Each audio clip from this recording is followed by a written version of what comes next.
You can't prepare for the aftermath of a suicide attempt because you don't plan to be alive.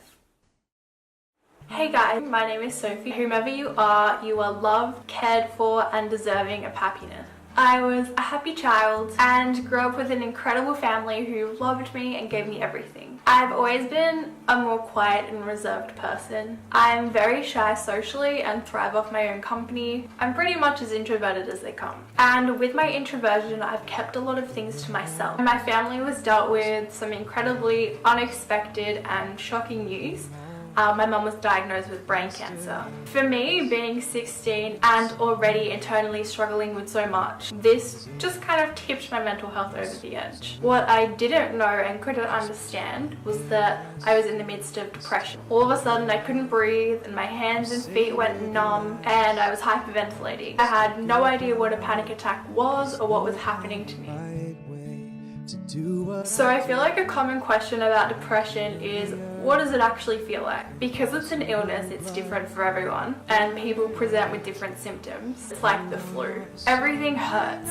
Your body aches, you're tired, you can't think clearly, you're frustrated. Everything is an effort and you just feel awful. At least with the flu, people can see that you're sick. And when you can see that someone is suffering and is in pain, you sympathize with them, you make allowances for them, you make yourself more available to them. But when people can't see your suffering or your pain, it's almost like as a society, we don't believe it's real. And that, my friends, is stigma. And stigma is a real bitch. Bravery is about using your courage to overcome fears. It's not about keeping everything to yourself and isolating yourself from everyone else. So dealing with this stuff on my own was not brave, but allowing myself to be vulnerable was. But depression is an illness, and just because I was seeing a psychologist doesn't mean that those thoughts weren't still there. Deadpan and bright as I flip you. I love the school so much. But I don't think let me go back.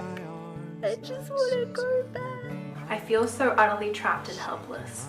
I've lost all control of who I am. I miss being happy. I just want to be happy again.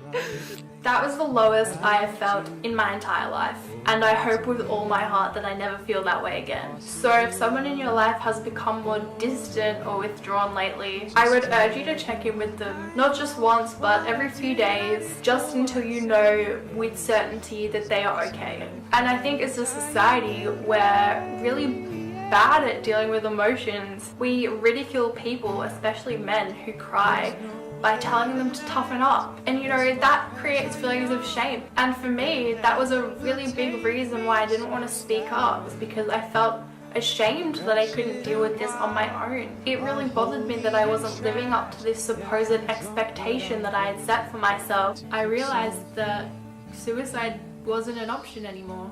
I couldn't let suicide be an option. But instead of letting that fear continue to paralyze me, I decided that it was time to use it to fight.